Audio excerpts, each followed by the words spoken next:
Hello friends, welcome back to our chapter reading. We are continuing with another one of the Beatrix Potter stories from the Giant Treasury of Peter Rabbit. So we can remember Beatrix Potter wrote all the stories inside this book and illustrated all of them. I think that's really cool. So today we are reading The Tale of Jeremy Fisher.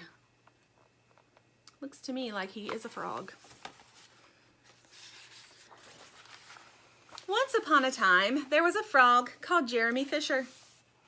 He lived in a little damp house amongst the buttercups at the edge of a pond. The water was all slippy-sloppy in the larder and in the back passage, but Mr. Jeremy liked getting his feet wet. Nobody ever scolded him, and he never caught a cold. He was quite pleased when he looked out and saw large drops of rain splashing in the pond.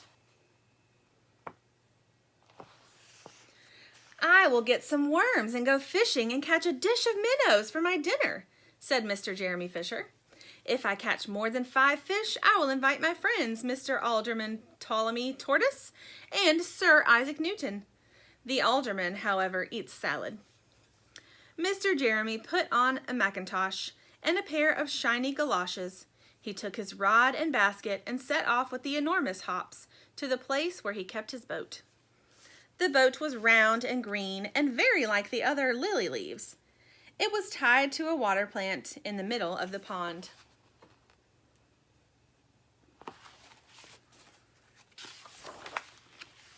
Mr. Jeremy took a reed pole and pushed the boat out into open water. "I know a good place for minnows," said Mr. Jeremy Fisher. Mr. Jeremy stuck his pole into the mud and fastened the boat to it. Then he settled himself cross-legged and arranged his fishing tackle. He had the dearest little red float. His rod was a tough stalk of grass, his line was a fine long white horsehair, and he tied a little wriggling worm at the end. The rain trickled down on his back, and for nearly an hour he stared at the float. "This is getting tiresome. I think I should like some lunch," said Mr. Jeremy Fisher.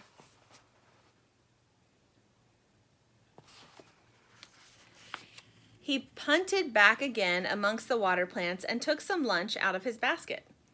"I will eat a butterfly sandwich and wait till the shower is over," said Mr. Jeremy Fisher. A great big water beetle came up underneath the lily leaf and tweaked the toe of one of his galoshes. Mr. Jeremy crossed his legs up shorter, out of reach, and went on eating his sandwich. Once or twice something moved about with a rustle and a splash amongst the rushes at the side of the pond.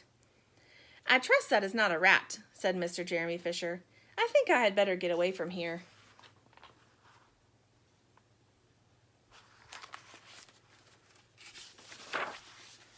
Mr. Jeremy shoved the boat out again a little way and dropped in the bait. There was a bite almost directly. The float gave a tremendous bobbit. "A minnow! A minnow! I have him by the nose!" cried Mr. Jeremy Fisher, jerking up his rod. But what a horrible surprise! Instead of a smooth, fat minnow, Mr. Jeremy landed little Jack Sharp, the stickleback covered with spines. The stickleback floundered about the boat, pricking and snapping until he was quite out of breath. Then he jumped back into the water. And a shoal of other little fishes put their heads out and laughed at Mr. Jeremy Fisher.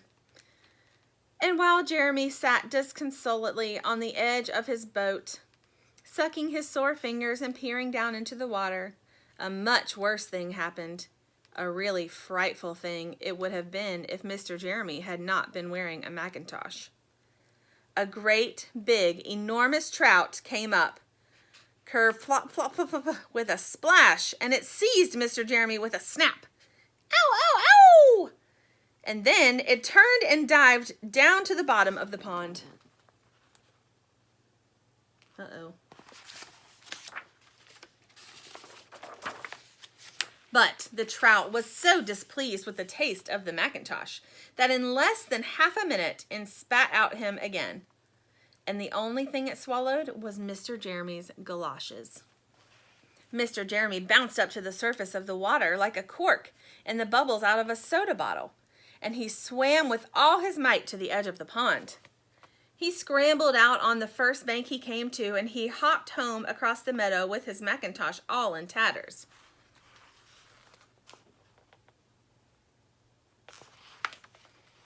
"What a mercy that was not a pike," said Mr. Jeremy Fisher. "I have lost my rod and basket, but it does not much matter, for I am sure I should never have dared to go fishing again." He put some stickling plaster on his fingers, and his friends both came to dinner.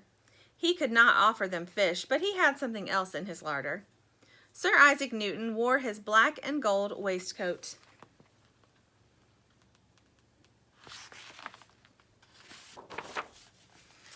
And Mr. Alderman Ptolemy Tortoise brought a salad with him in a string bag.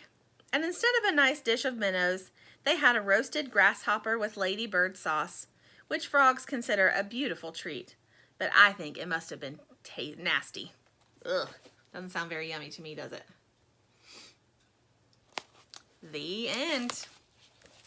All right, so that was the last of our Beatrix Potter books and stories with illustrations. I hope that you guys enjoyed those. They're a little funny because they're mostly about animals, and animals don't really do the things that people do, but in her stories they do, which is super funny. So I hope you guys enjoyed them, and join me back next time when we start a new book. See ya!